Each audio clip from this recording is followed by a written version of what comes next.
Hello everyone. I'm Slim Otman, the volunteer event manager of Architect Hub Qatar, and I will be your host for the talk today. First, let me wish you all a happy new year 2021. I hope you are all staying safe. We are happy to have you on board today for our first online hub talk in 2021, which will be around the hybrid architect. This is a very interesting topic that began in our members chat, and we wanted to expand it on to expand more on it. After 2020 and COVID-19, many questions arose about the architect moving forward and adopting new skills and a new mindset. Our guests for today are Oriol Ovidio and Dimiter Kokolanov. So allow me first to define the Architect Hub Qatar in few words.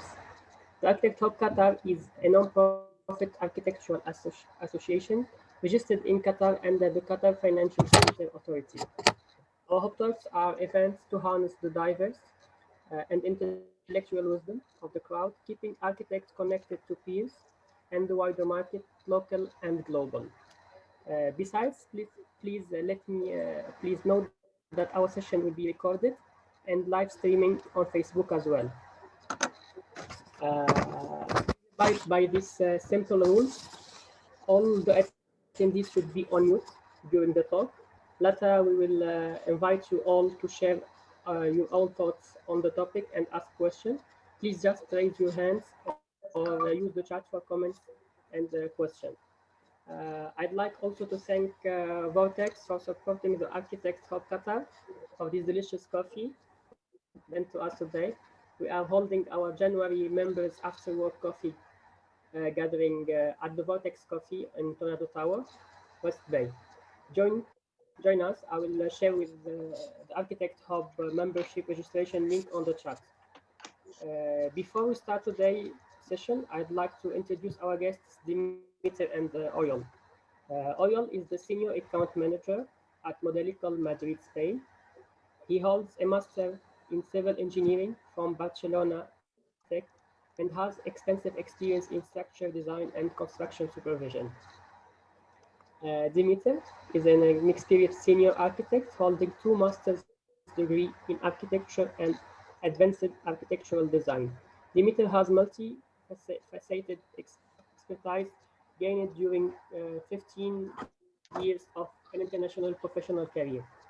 I'd like to invite Dimiter to start. Dimiter, you have about 15 minutes to elaborate about the subject. Thank you, Oriol. Very nice introduction. Slim. Yeah. Thank you, Slim. So I'm probably thinking ahead. My camera is stopping all the time, which is part of this Zoom quirk. So I will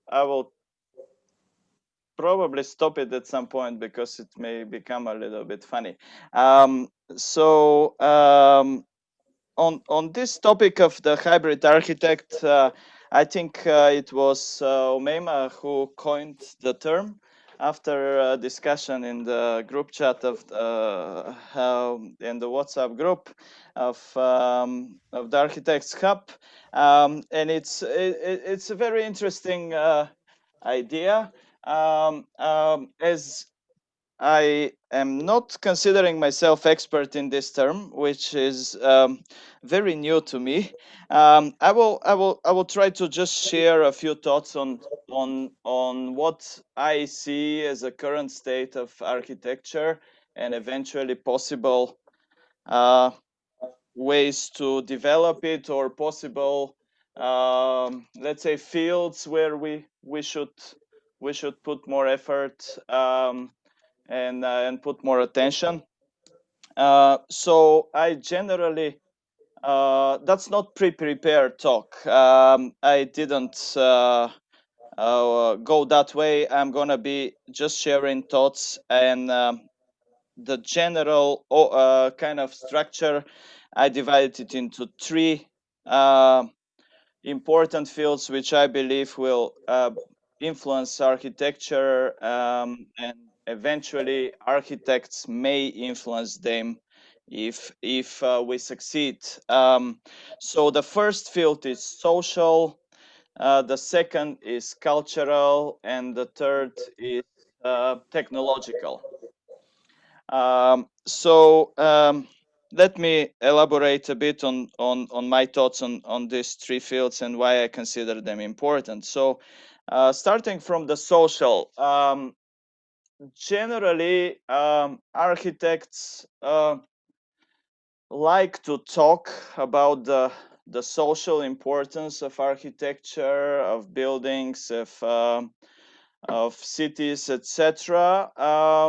But on the other hand, in our everyday life, we actually, again, I'm going to be sharing only my thoughts, and I may say something which is either factually not correct or controversial, but my feeling of 15-year experience in the field and working in few different countries and various companies, then the general architect in his everyday job consider himself a serving professional, which is serving particular client to achieve certain structural projects, like just building some kind of uh, designing some kind of building which gets built and gets used by the client. In this, uh, if all or most of the architects have the same experience, then I'm very worried about the future, like the current state and the future of our profession, as we are merely conforming to client brief and to regulations. So we are not contributing practically nothing from our side to make the space better. If it's not in the regulation, we say the client will not pay for it. We are not going to put it in the project. And most of the time, the client doesn't want to pay for anything. So a lot of important aspects are not really well developed, including aspects like, let's say, accessibility or the healthiness of the environment, or even aesthetic look of the building, etc., etc. So this is pretty frightening. At the same time, there is a trend of some architects doing stuff which is not architecture, like being, for instance, participating in NGOs, etc., etc., where they're more like activists, but they don't contribute with their skills to create and design spaces for people. This is very different than, let's say, 100 years back, when the modernists were claiming that almost, again, my words, architecture can be a solution for all the social and social injustice and all problems, mostly of society. So I believe that we definitely have to rethink the current, I would say, neo-liberalist way of thinking, where we just say that the more powerful prevails, and the economic interest of our client is like almost like a Bible to us, and we should really contribute more to society. The second thing is the cultural aspect. I remember the dean of the school where I studied conceptual design in Germany mentioned in one of his inauguration talks, and that was 2011, I believe. He said that architects nowadays have to consider themselves cultural entrepreneurs. And I really love the term. I didn't understand what he means. But I still see a lot of potential in something called cultural entrepreneur. I believe that most of our colleagues, even if they don't practice it in their everyday job, they have interests which are in the field of culture, which is Doesn't matter if it's music or it's movies, or it's video, or it's just painting and sculpture, etc. And as such, we can help people get a sense of this higher culture, let's say, as many of our clients are actually not so much interested in that. And even by clients, I would even expand the term. The client to me is not only the person who pays for the building, it's all the people who use it, even the people who are walking by, etc., etc. So we can think about, let's say, bringing back somehow this kind of synthesis of art and architecture, which was so much prevailing in times like classicism and in older civilizations like older Greece or Roman times, etc. But of course, this has to be done in a new way, in a novel way, and we have to think what is the current art form which fits the best um, our times. It could be, for instance, interactive facades, or a building which creates some kind of music by itself, following the blow of the wind, or you name it. And the other aspect is technological. And by technological, again, um, I would mention something which one of my professor mentioned once, and he said that world is now in the times of Instagram and Facebook and etc. etc. And of the time of the smartphone, and architecture is still in the times of the fax machine. And that was his terms. Maybe it's not even in the times of the fax machine in very many ways.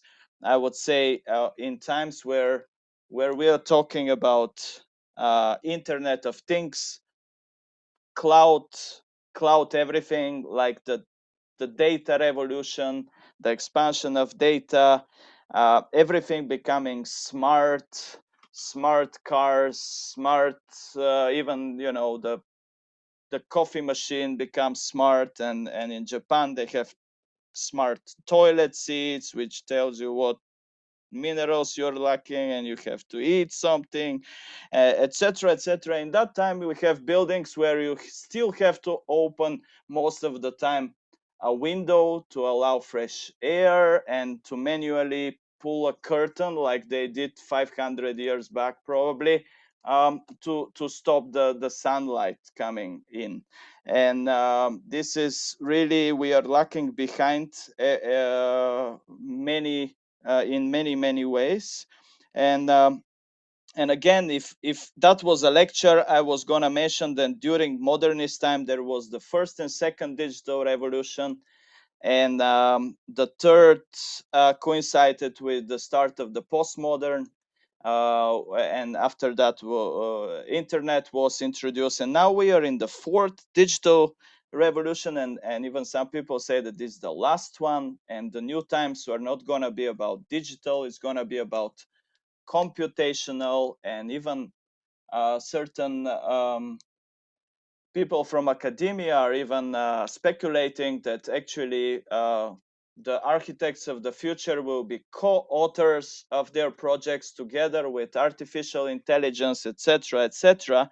And that is hardly taught in 90, if not 99% of the architectural schools in the world, which are still teaching uh, the way Bauhaus did, or even the way the academias of 19th century were teaching architecture.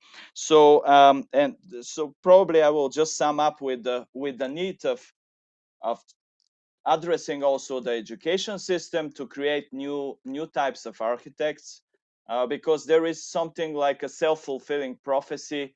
architects are being taught and brought up in a certain fashion, then those people replicate mostly the same ideas with the next generation, instead of adding new things to the table. Again, I will quote something I heard very recently. I went to one symposium here in Bulgaria. It wasn't online. It was yeah, it was in a real hotel conference center. So I used the opportunity to go there and meet people. And there was a panel where the dean of the architectural university in my city raised the question if architects should use computers. And I was shocked. We are 2021, and this guy is asking this silly question, which I believe was answered back in the 90s.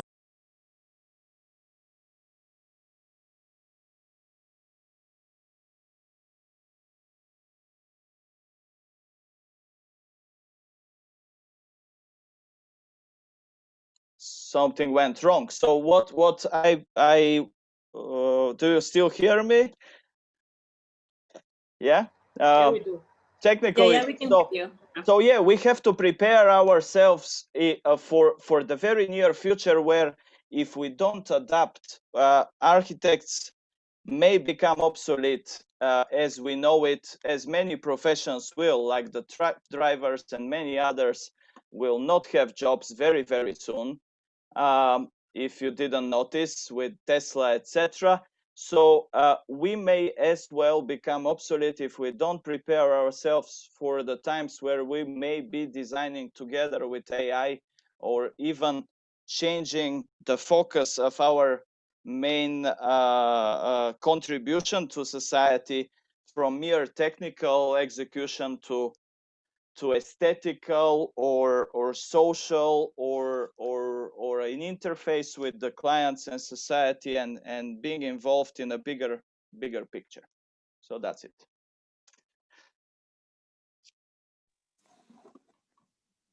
Wow, that is pretty amazing. All right, Slim, I think let's Slim move on, and we'll hear Oriol, and then we'll come back. Yes. Slim, it's over to you. Yes, yes. Thank you, Dimiter. Thank you.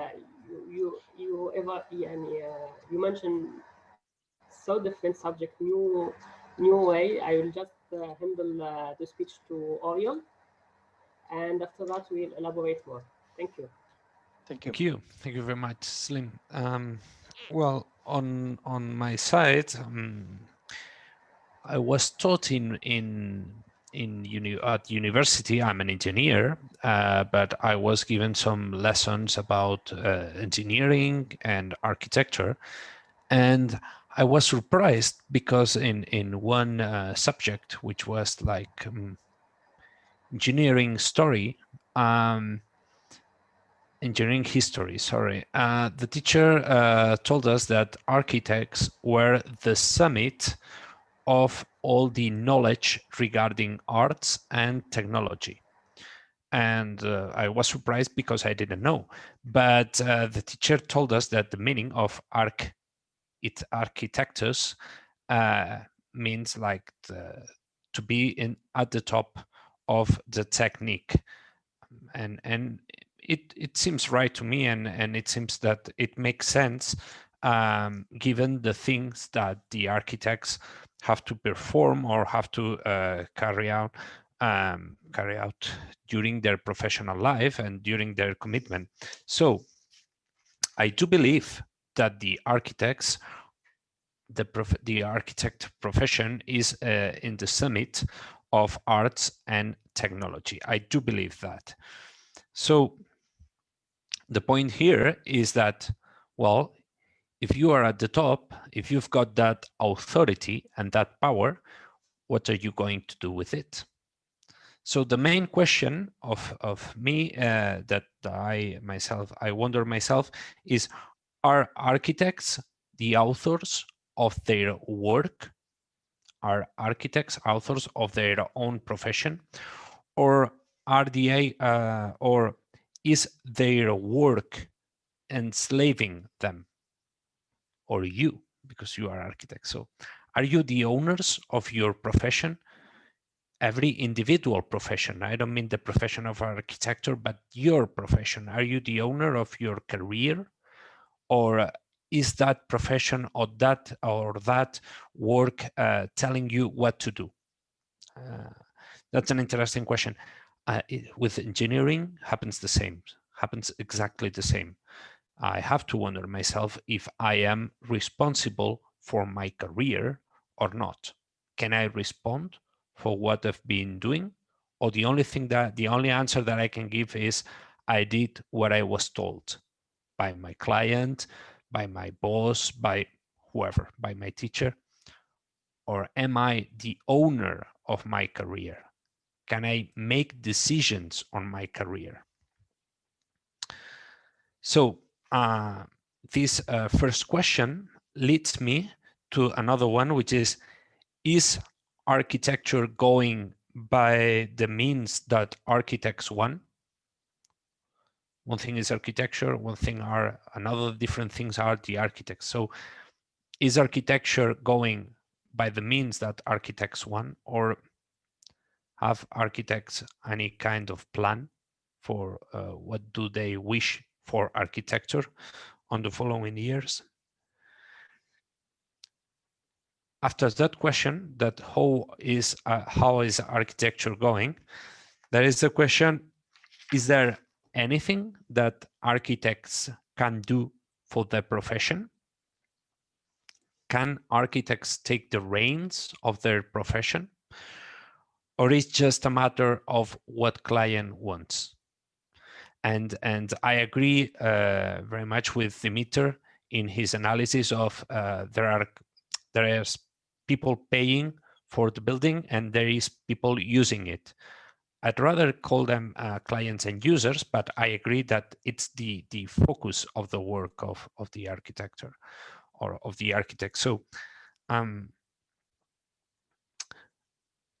they are ruling the things, or we are, as architects, are ruling how architecture should be performed. And the last one of the questions would be, how can we check that we architects are getting our profession back? I will admit my fellow colleague, Ignacio, myself. So the thing is, how can we check that we are getting our profession back? If we decide to make any action to get it back, if we think that we should get the profession back, if we realize that we do not own our profession of architecture. So this process, this thinking process that starts with how would I like things to be, and then how are things actually, and then what could I do about it? What can I do about it? What is on my hand? And at last, if there is anything that I can do, when will I do it? That is a method that some people call it the gap analysis method. What we try to do in gap analysis is to identify what's the future situation that we would like to happen. First point, what's the future situation? Second point, what's nowadays, what's the current situation? Third point, what are the actions that would bridge the gap between how are things now and how we want things to be in the future? What are the actions to bridge that gap? And at the end is, well, when I'm going to do that, what do we need to do that? But the thing here is to focus on the things that we can do, not only the things that others tell us to do. My father used to say when I was studying at the university and things not always went right or not always went as expected, my father told me, well, you've got to think if things are coming to you or you are owning the course of what's going on. If things are coming to you, that's a situation, and you shouldn't worry because you can do anything about it. Things are just coming to you. It's a situation, so you shouldn't worry about that. On the other hand, if you are the one making things, then you are able to improve the situation or to modify the situation. And since you are able to improve the situation, you shouldn't worry about it. So all in all, son, you shouldn't worry. So, well, that was a kind of optimistic point, but that's what we try to do at Modelical when facing trouble, not just external trouble, but internal trouble. Anytime that we find something that we don't like, or when we think that things are getting out of track, what we do is to stop, think about how should things be, how are now, what are we going to do about it? These three simple steps. And it may seem simple. It may seem simple. It's not that easy, because the easy thing is to say that everything is imposed by third parties, the client. So assuming that you've got something to do is not easy. It's very difficult to find how can we improve things. But that's an effort that we should do. And then put it on a paper. The only thing, the good news is that you don't need, of course, we do it with a computer, let's say a spreadsheet or a task manager or wherever, but you only need a pencil and paper, a piece of paper and some pencil. What else? Well, more or less, this was my thesis, then, and this was what I tried to say on that discussion on the WhatsApp group, which is, okay, what can architects do? And to finish this first intervention, I would say that again, with modernism and other cultural currents, architects were not isolated. Maybe modernism architects had high ideas, and we can call them naive ideas, and they thought that they would propose a solution so that the human being could have a place to live and a place to have, let's say, cultural environment. Maybe they failed, but they were not alone. Modernism was not just about architecture.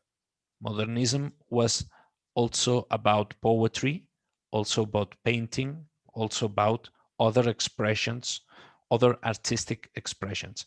And what I wonder myself is, are the architects being part of any cultural current to explain themselves better to their clients? Are they doing that? I don't know.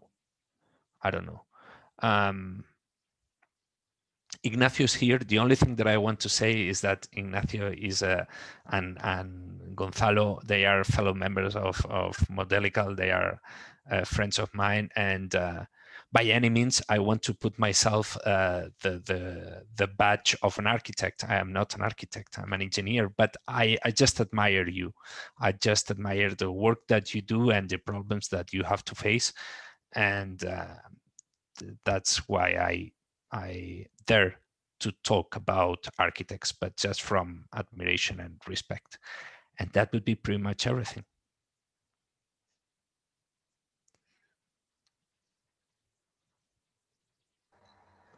Thank you, Oriol. We admire you too. We admire that you are speaking about architecture, trying to define architecture with all this feeling, with all this. I will open the floor if anyone want to ask something or elaborate more. I see Umayma smiling since long time. Okay. I can't hold myself. I I know, I know. I it was is pretty amazing. sure of that. Thank you, Dimiter, Oriol. This is pretty amazing. It's a lot. But to go back to the very beginning, yes, coining the term hybrid architect was an attempt for me to see. Well, I'm old school, yeah, really old school, and I don't see myself living in a house that doesn't have windows that open to let the air in. I'd rather, at this point in my life, live in a mud house with greenery and have to do everything manual and rely very little on digital aspects. But then going back to also what Oriol is saying, the responsibility and accountability and analysis, and as much as you admire us, I can see a lot of undercurrents there, as that we basically are responsible for the lives of everybody who is affected by any building we create or participate in creating. So the client, as Dimiter said, is really extended. So I've learned a lot today from you guys. I haven't got much to say, but I'm going to really munch over this. So I'm digesting. So I'll leave the floor for everybody else. Thank you. Thank you for that. Amazing. Thank you, Maima, for organizing. Thank you. Everybody else is digesting like me?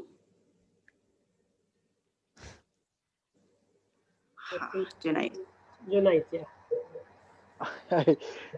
This is actually a very interesting topic, and I've always been wondering. I don't know whether this was the same discussion or some other discussion we had on the chat, but I've always found that we are always two. There are two things that I noted is most of our members here, they're very excited about the technological advancements and the modern uh, way the architecture should look into and how we are lacking in all those things.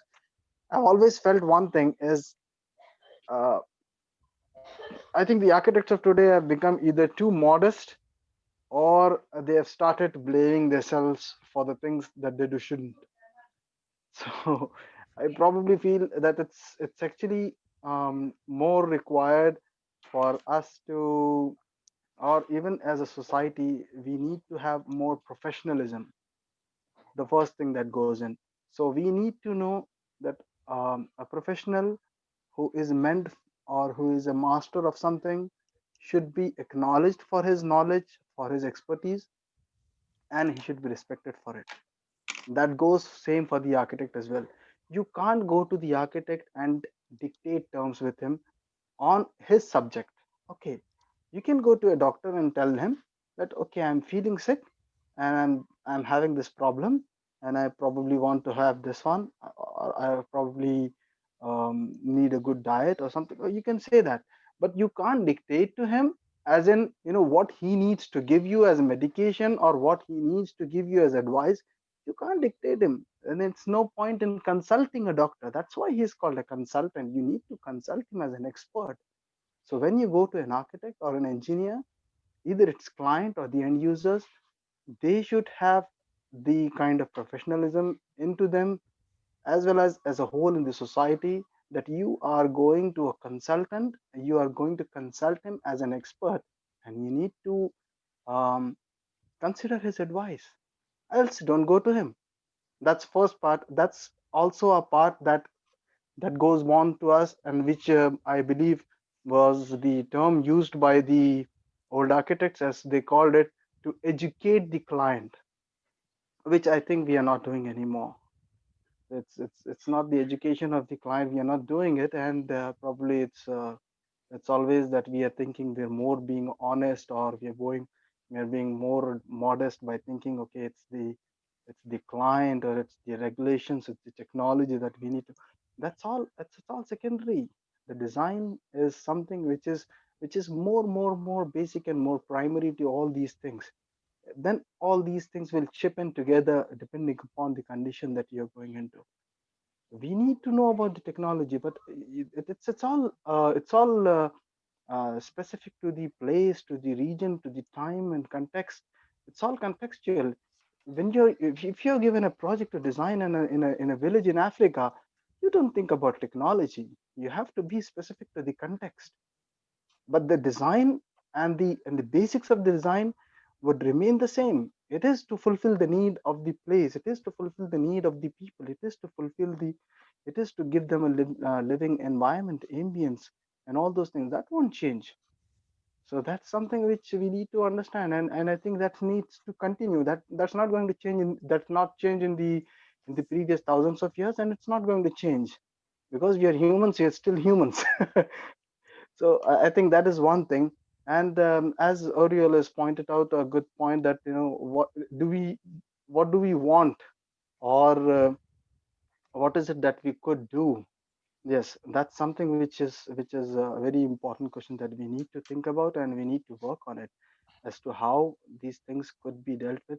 Whether it is we who's going to be in the driving seat, or we have to be in the passenger seat and let someone else derive that.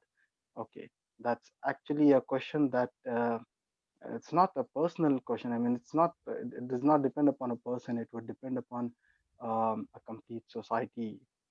As architects, as a society, or as a group of professionals, we need to come to, or rather, I guess, time would make us understand who's going to be into the driving seat.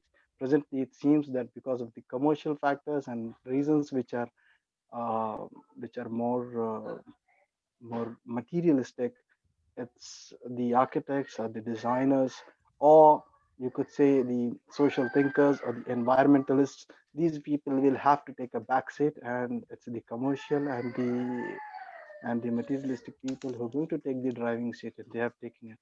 If we need to change this picture, it's something different that we need to think about. That's what I guess. Yeah, I will share with you one thought that my a professor, when I was studying, was always telling. He was telling that two people that you will choose, they will affect all your life.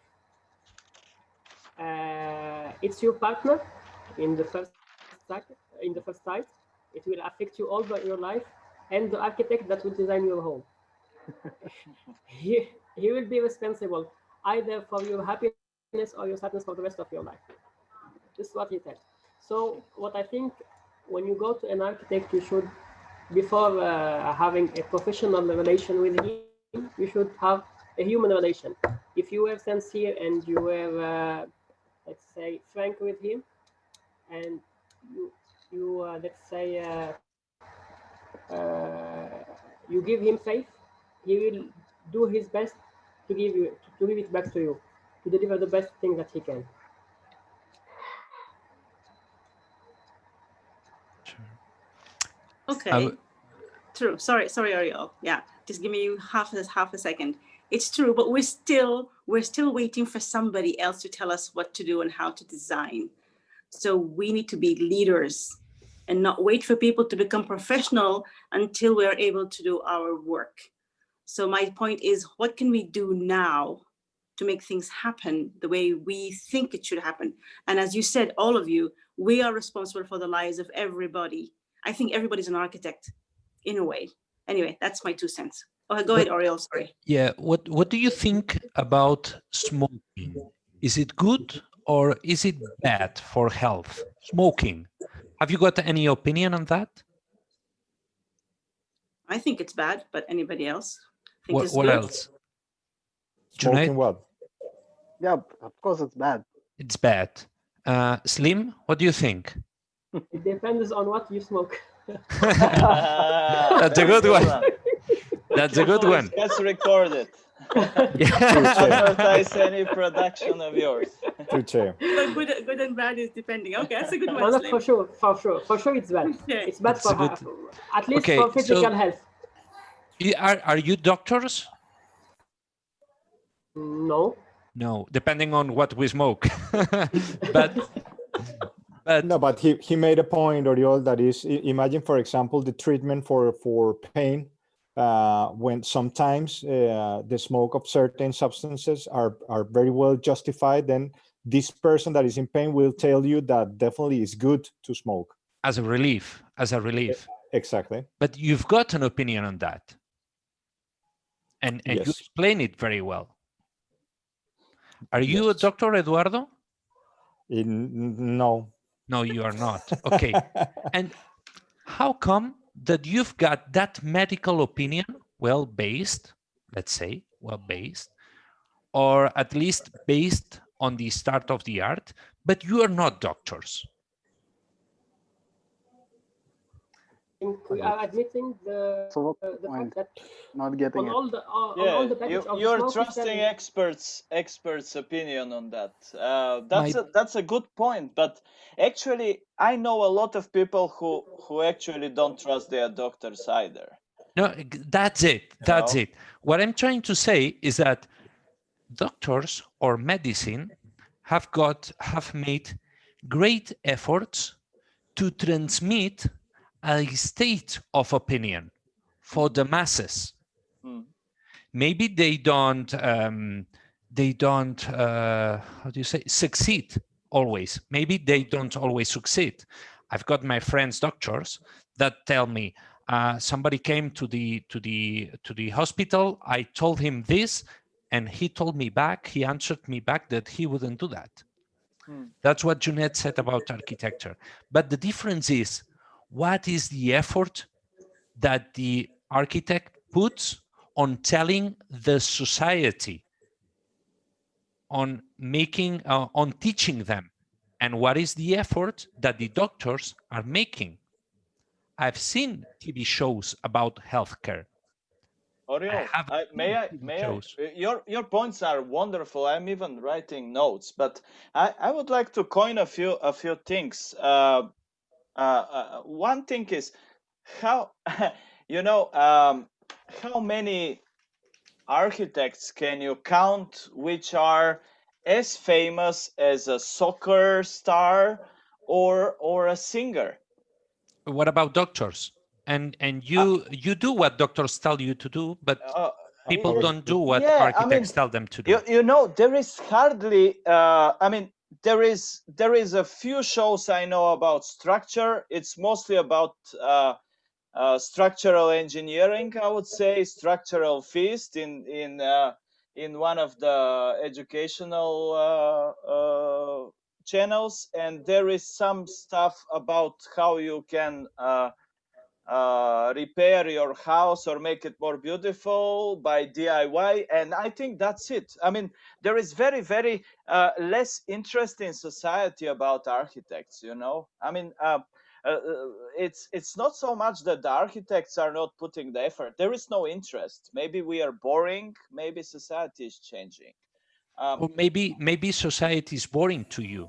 but I want actually, I remember reading that number, and maybe it's not correct, but it's more or less correct.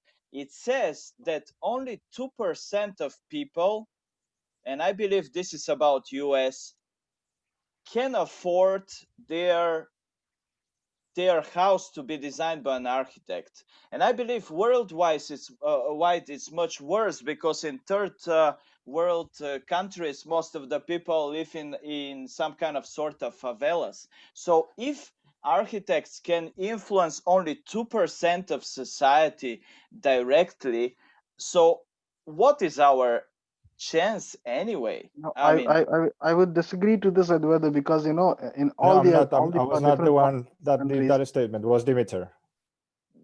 Sorry, Be Dimiter. careful, Junaid. Sorry, but in different parts of the countries, the architects work and as per the markets.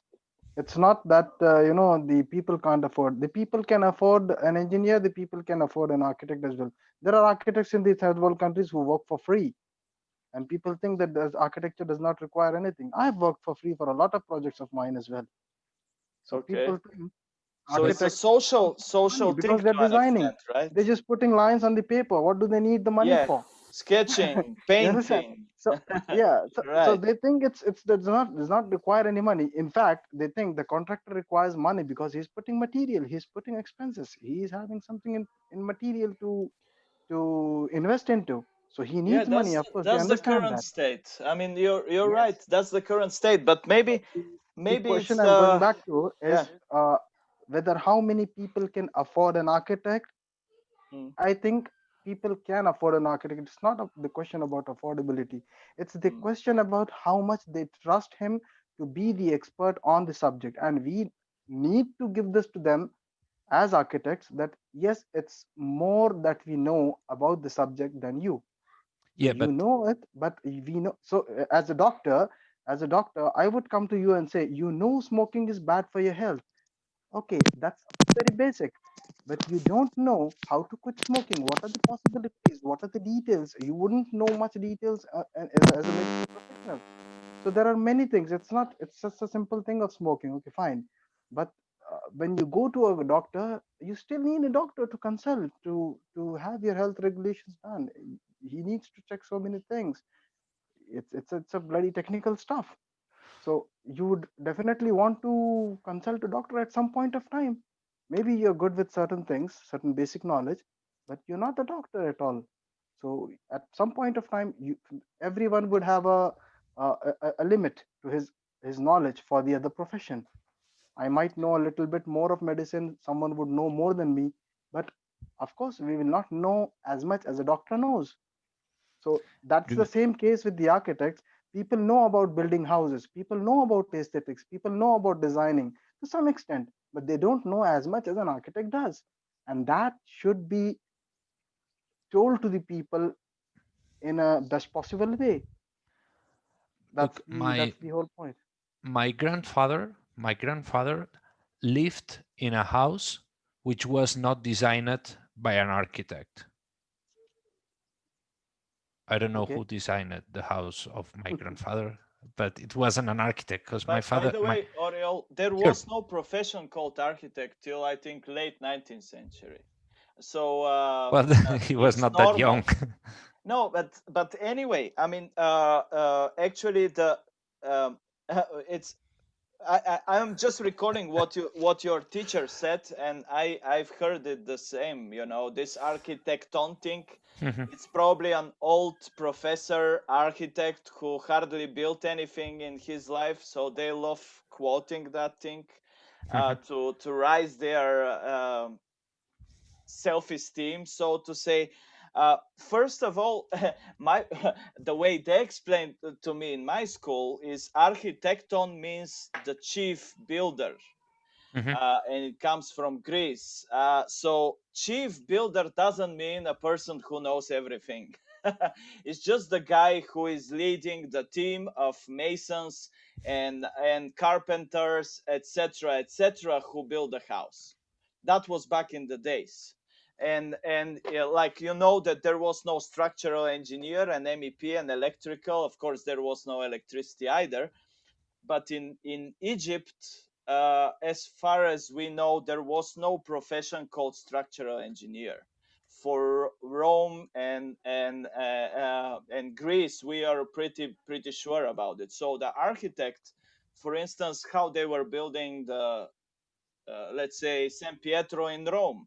The architects who were changing because it took like 200 years to build and it was Michelangelo who finished it, they were trying by mistake, by trial and error, the size of the columns. And very often the roofs and even the whole structure was just falling apart, and people were considering that absolutely normal. And when the church, or probably there were mosques which were falling apart, etc., any type of ambitious building which nobody had theory about, they were build it again. And that was the state of the profession at the time. It was 20th century which saw actually the need of many professions, because a single person couldn't be an expert in everything anymore. And that's by the way, where this was probably the beginning of the end for architects, because now more and more experts are coming into the picture, and depending on the building you are making, you will need a team of maybe 20 different technologists. And at the end, the architect is barely doing the project management. Sometimes there is even professional project manager who doesn't any. Sometimes he doesn't even know about construction. He comes from other field, and then our place, even in the team, to build one building becomes smaller and smaller. And I will quote. I was lucky to listen a lecture by Alejandro Zaera Polo, who I believe is one of the most famous architects from Spanish origin. Some 10 years back, he was part of the Foreign Office architects and one of the most progressive architects I could have thought of. And his lecture was about how architects have only the thickness of the facade left. He was saying that the building itself, the whole core of the building, is pre-designed by technologies of any sort. Vertical circulation, the planning of the offices or the hotel comes from an expert in hotels or offices or whatever is the type of the building, hospital, medical planner, etc. So at the end, you are left with the facade, and the best we can do is make the facade a bit thicker. Let's say instead of 20 centimeter, make it like a meter. And this is like one of the most progressive leading designers in the world saying that. I found it cynical, but the more I work, I think he's right. He just went through it, he tried it, and he realized it's impossible to gain anything more than the thickness of a surface. and I find it very, I mean, annoying. I mean, it's honestly, I'm worried. I'm thinking more and more that maybe we just picked the wrong profession, or we definitely picked it in the wrong time where it's The wrong century. yeah, wrong century. Yeah, in Egypt, the architect, especially the architect of the pharaoh, was like the third person in the country after the pharaoh and the religious guy, you know. So, and what is now? Nothing. Not the wrong Even century. Norman It's the Foster wrong is like, millennium for you, Dimiter. yeah, I mean, it is. It definitely is, you know. Yeah. Not for me, for all of us. I mean, we are on the same boat. I'm Can just joking, but you see, you see my point where things are going, right? Yeah, can I say something before, because I know that we're coming to an end, but I consider how this conversation began was discussing a little bit about the role of the architects, and then this term or this expression of hybrid architect just came through that WhatsApp group. And I think we have been always focusing on the role of the architect, of the designer architect, which is only a small part of what architects can do in our society. We're transforming the society from different fields. I'm an architect and I'm working on the TIC sector, working on certification, inspection, survey at a different field from the designer stage.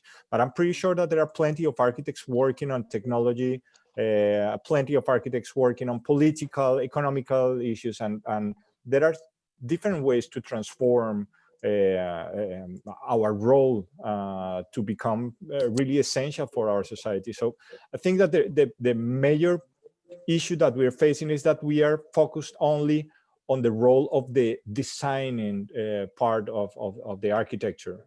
And in that sense, I consider that we should be more humble, and it's not correct to think that we have to convince the society that they need us.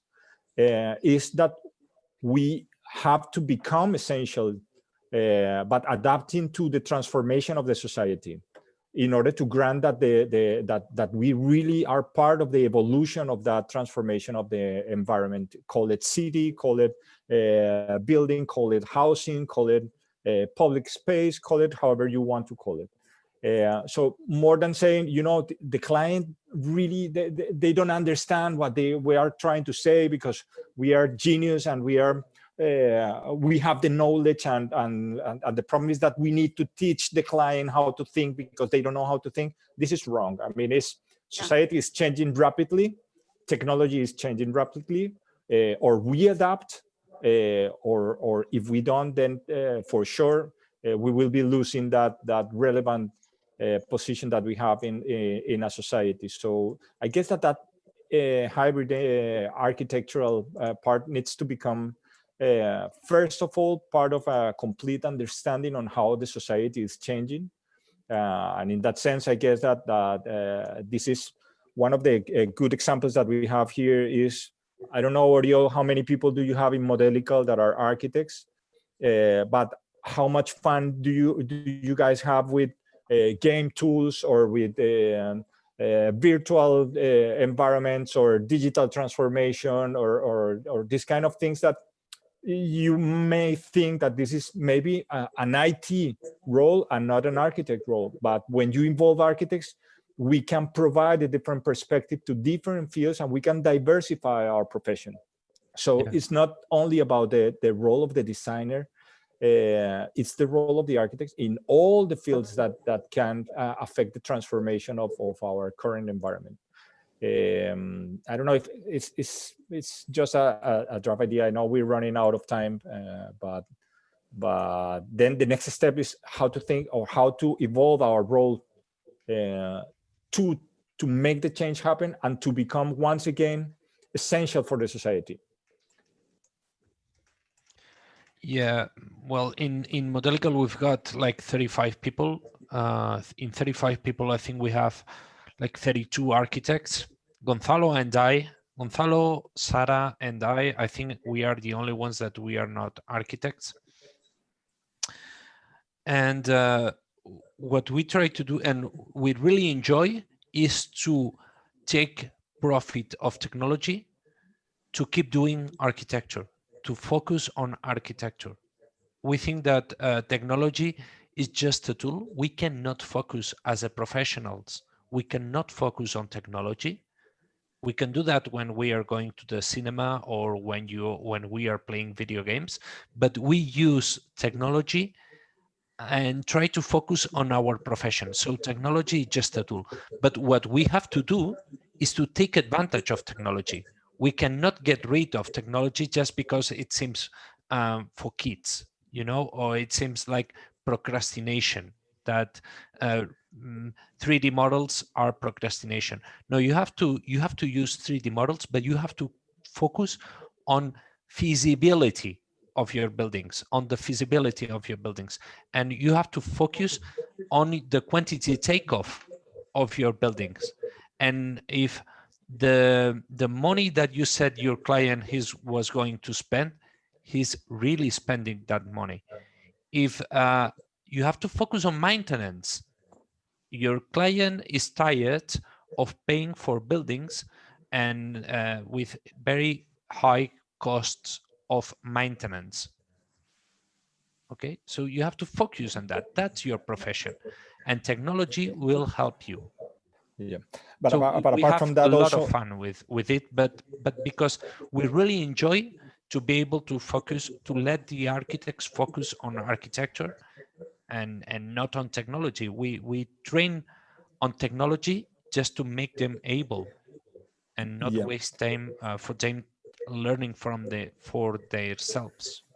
But the quick question, I mean, it's correct. The thing is, have we considered, for example, how many of the decision makers in terms of what a society needs, or decision makers at the administration level are architects? How many architects are involved, for example, on the political issues? How many architects are politicians? How many architects are part of the financial schemes of the development of a city? How many architects are part of research and development context of urbanizations or city halls? Or construction companies, or Eduardo, what about construction companies? Why engineers or construction, at least in Spain, big construction companies, Ferrovial, FCC, Dragados, are owned by engineers, but not by architects. Because we were too busy thinking that the world needs to adapt to our design thinking. being process. too, And too occupied with No, our own egos. we were too accommodative to allow people to take care of our work. We were too accommodative, and we are still being more accommodative. And people have taken up the things with the confidence. So we have lost our confidence level. We By the think way, people know more than us, and then we have allowed people to step into our job. So now we are not involved 100% into architecture. How are we going to get involved into decision making? We don't rule our own arena, our own area. Junaid, How are we I going to fully, enter into fully, the other fully areas? agree.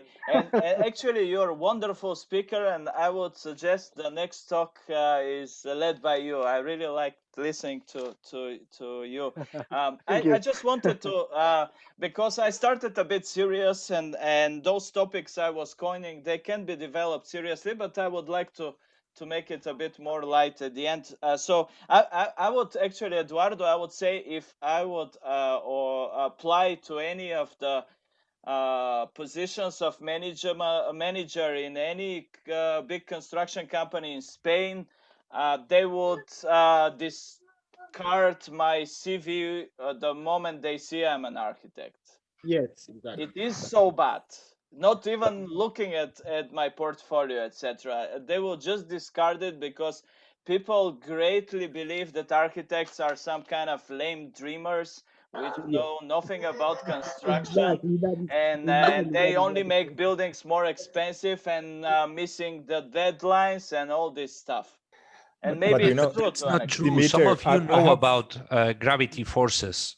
Yeah, and they deny gravity. Yeah, of course. Yeah, But but some of you gravity do. gravity is because of this Newton guy. Before that, there was no gravity, I believe. Yeah, right. People everyone were was flying. floating. Good, good point. Very good. Interesting. Gentlemen, thank you very much for your presentation, Dimiter, Oriol, Thank you, Eduardo. and it's good to have all this Yes, yeah. discussion, Yes, Junaid and all the silent people. I don't know, you guys have been laughing of us in the meantime, I guess. But it's really good to have these discussions, and it will be nice also to try to evolve some of the concepts or ideas, and also to try to find the new ways. So Meima has raised before is where we are as architect today is something not to give an answer, but to think about. I do remember one professional discussion that we have with Oriol regarding some changes that we were entitled to do in our organization, and he was referring to a punk rock song I of believe. Do you remember that? yes, of the Pistols. Yeah. That if you can tell that story to close, Oriol, it's Yeah. wonderful. Well, Okay.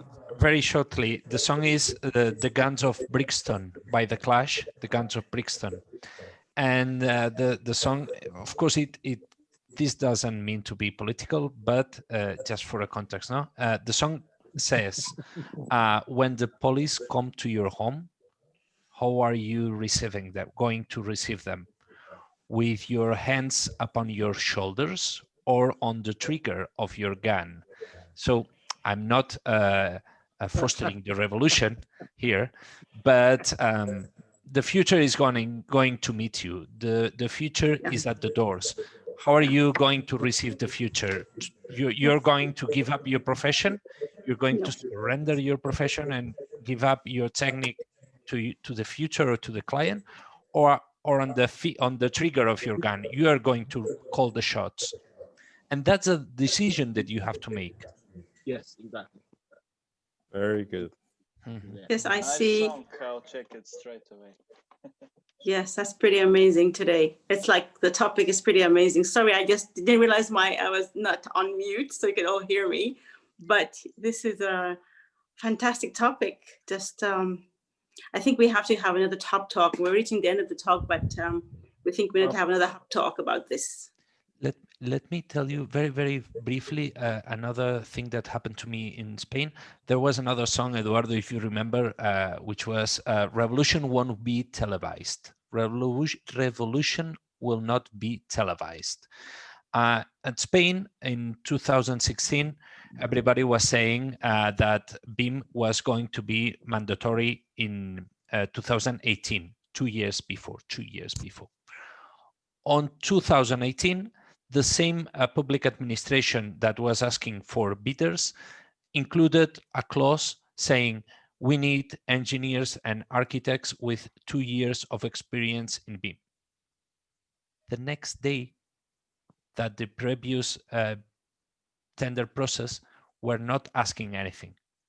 So it won't be televised. Nobody will come at your door, knocking at your door and telling, hey, you, tomorrow I will ask you to have 2 years of experience. And normally, not call me engineer if you want, but normally you need 2 years to get 2-year experience. Normally. Normally. So that's another decision that you have to make, because it won't be televised. The anchorman of the news TV show won't tell you, Oriol Vidal, you better get on the track. If somebody doesn't get his BIM education on time, come in Bulgaria, the next 10 years we will be still thinking if we should be drawing in AutoCAD, so we will easily find the job. I love that thing that you said, Dimiter, about computers. Should architects use computers? Yes. So that's really the dean of the architect school, of the main architectural school in Bulgaria, asked this question in front of media, and he was serious, and I think he just went mad. But did you guys ask for the option? He was maybe referring to the gun that Oriol mentioned before. Do you need computers or guns? Then I needed a gun at that point. Yeah. Yes. Are you going to pay for my project? Okay, they will listen better if you have a gun than a computer. Yeah. Very good. Thank you very much. Thank you, Yes, guys. sorry, we are running out of time, but I want to thank you, thank everyone. Thank you, Oriol. Thank you, Dimiter, for this amazing talk. Thanks for all the participants. I want to also to thank Vortex for the coffee that they sent to me. They are supporting us. Thank you. We need them also. We have on January our members after work coffee gathering will be in January at Vortex Cafe, Tornado Tower. I will be sending the invitation to our members. I already share with you in the chat the link to our membership, so do join us. And we have a rich calendar this year. For sure, you'll never regret being a part of Architecture. Thanks, everyone, and follow us. Thank you. Good night. Bye-bye, guys. Thank you. Bye. Thanks. Bye.